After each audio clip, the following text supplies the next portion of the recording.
इस वीडियो में मैं बात करने जा रहा हूँ आड़ू के फल के पौधों की प्रूनिंग या कटाई छंटाई कैसे करनी है। दोस्तों, मैं हूँ बिली सिंह। दिसंबर का पहला सप्ताह चल रहा है। इस समय मेरी रीजन में हरियाणा, पंजाब और हिमाचल के बॉर्डर पर रहता हूँ मैं। इस इलाके में हल्की हल्की ठंड शुरू हो चुकी है। हालांकि इस बार ठंड काफ़ी लेट है। धूप बहुत ही चटक निकली हुई है और प्लेजेंट लग रही है। खेत में काम करने का मज़ा भी अब किसानों को खूब आ रहा है क्योंकि वेदर बहुत ही प्लेजेंट है। लेकिन इस महीने में जो ठंड होनी चाहिए थी वो ठंड नहीं है। तकरीबन 10 डिग्री टेम्परेचर का फ़र्क है। तो मौसम है 10-11 बजे के आसपास थोड़ा सा वार्म होना शुरू हो जाता है, तो आप दोपहर को धूप में खड़े नहीं हो सकते, चुभती है। तो ये वाला जो मौसम है ये फसलों को थोड़ा, इनकी जो टाइमिंग है, जो इनके सेंसर्स है, उनको अलग मैसेज जाता है। उस मैसेज का फलदार पौधों पर असर पड़ता है।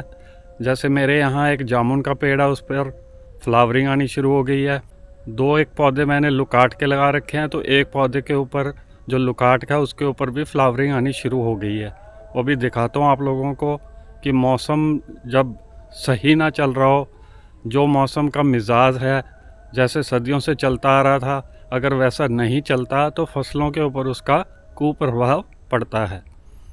ये वाइट जामुन का पौधा है। ये भी 4 वर्ष का हो चुका है, 5th ईयर में एंटर कर चुका है।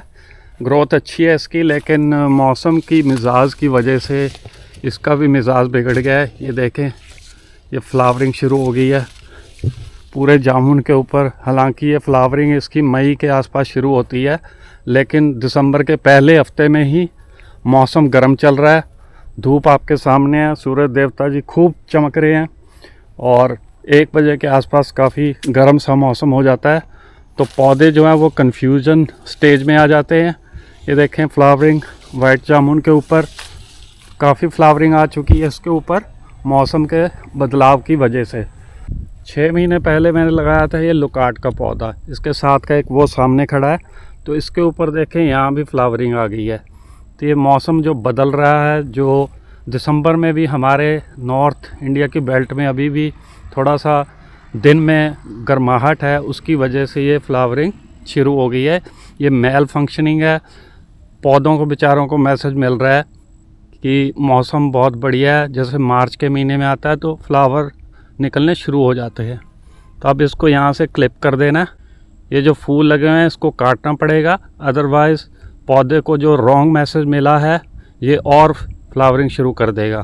तो जब फ्लावरिंग का टाइम है, हो सकता है उस समय ये कंफ्यूज हो जाए और मिस टाइम्ड हो जाए, जब रियल टाइम में फ्लावरिंग चाहिए पौधे को। तो इसको काटने से क्या होगा कि इसके अंदर से जो मैसेज निकल रहे हैं वो कट ऑफ हो जाएंगे। ये अपनी डोरमेंट जो पोजीशन है आजकल दिसंबर के जनवरी के महीने में, उस स्टेज में रहेगा। फिर इस वीडियो में मैं बात करने जा रहा हूँ आड़ू के फल के पौधों की प्रूनिंग या कटाई छंटाई कैसे करनी है, कब करनी है। सबसे पहले दिसंबर के महीने में हमने प्रूनिंग जो है कंप्लीट कर लेनी है, ताकि आगे फरवरी मार्च में जब फ्लावरिंग टाइम आती है तो इसको पूरा एक बेस मिल जाए।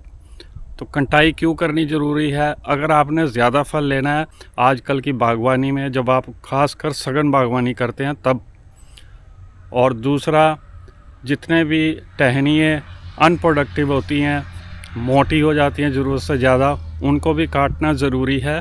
क्योंकि वो टहनियाँ जो हैं वो नीचे से मिट्टी की न्यूट्रिशियस वैल्यू तो खींचेंगे, लेकिन आगे प्रोडक्टिविटी में उनका जो काम है वो ज़ीरो रहता है, फल नहीं आता। ऐसी मोटी और जो बद्धी टहनियाँ होती हैं, जिनको बांझ टहनियाँ भी आप बोल सकते हैं, उन टहनियों की कटाई छटाई करनी है।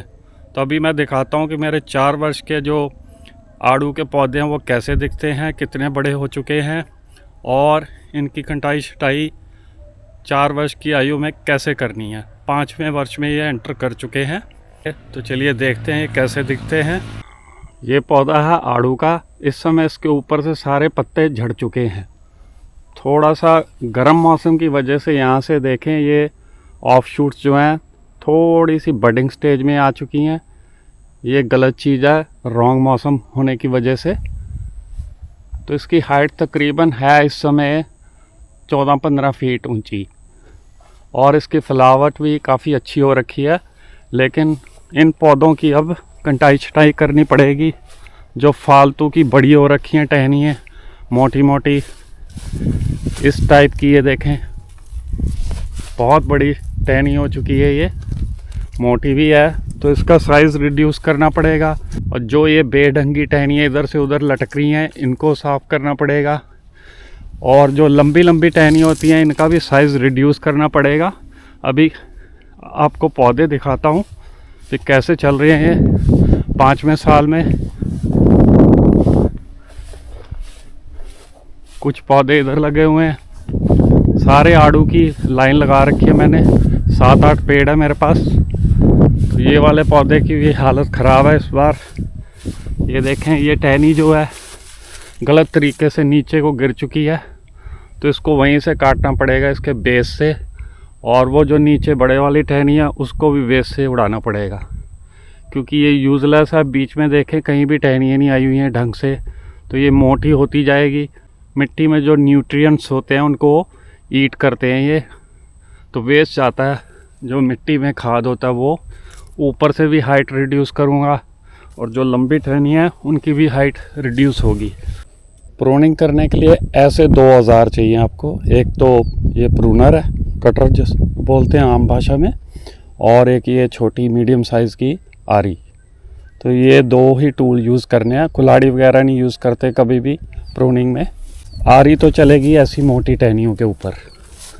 सबसे पहले नीचे से शुरू करते हैं ताकि ईज़िली आप फिर खड़े होके बाकी प्रूनिंग कर सकें।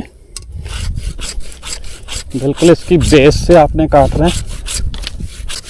प्रूनिंग का एक और रूल है कि आप अपने औजार ना डे 1 से ही तेज़ रखें, उन्हें आप तेज़ करवा के उसके बाद आप प्रूनिंग शुरू करें, फिर आपको परेशानी नहीं होगी और बड़े आसानी से सब कुछ कट छिड़ जाएगा।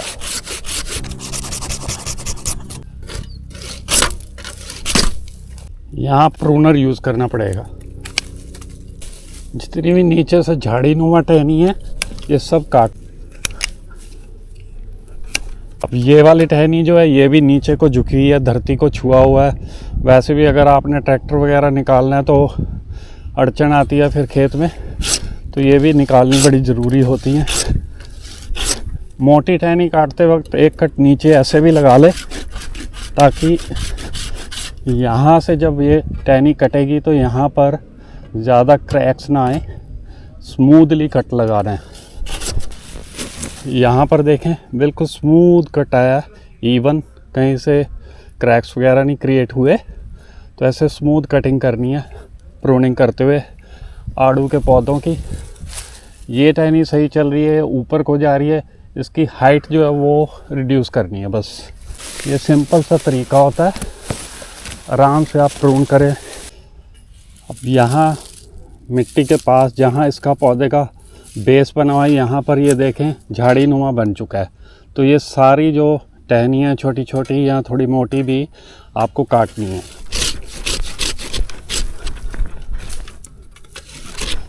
और याद रखें, आलू बुखारे हों या आड़ू हों, आपको दिसंबर के बीच में ही सब कटाई छटाई कर देनी है, अदरवाइज़ लेट हो जाएंगे तो फिर फल नहीं आएगा आगे टाइम पर, अगर लेट कटिंग करेंगे आप।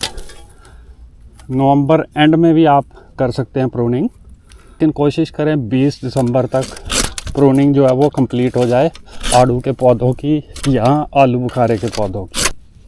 जहाँ पर आरी ना चले वहाँ आप कटर से काट सकते हैं।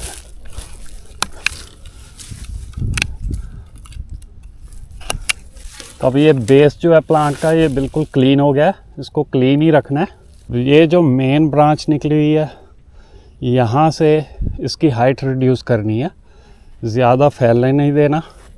यहाँ पर कट लगाएंगे आप तकरीबन 1.5 से 2 फुट, जो सब ब्रांचेस होती हैं वहाँ से आप कट लगा सकते हैं। तो तकरीबन आप यहाँ से 2 फुट तक तो लगा ही लें। तो जो भी सब ब्रांचेस हैं 2 सवा 2 फुट के आसपास उसको कट लगा दें। फिर यहाँ से नई जो कॉम्प्ले खिलती हैं मौसम में, इस टहनी से निकलेंगी तो यहीं का फल लगेगा गुच्छों में। अब ये कटी हुई जो टहनी है ना, ये नंगी हो चुकी है, तो यहाँ पर नए बर्ड्स खिलेंगे, यहीं पर नई फ्लावरिंग आएगी और नए फल लगेंगे। आप 2-2 फुट से कट लगा दें जो सब ब्रांचेस हैं।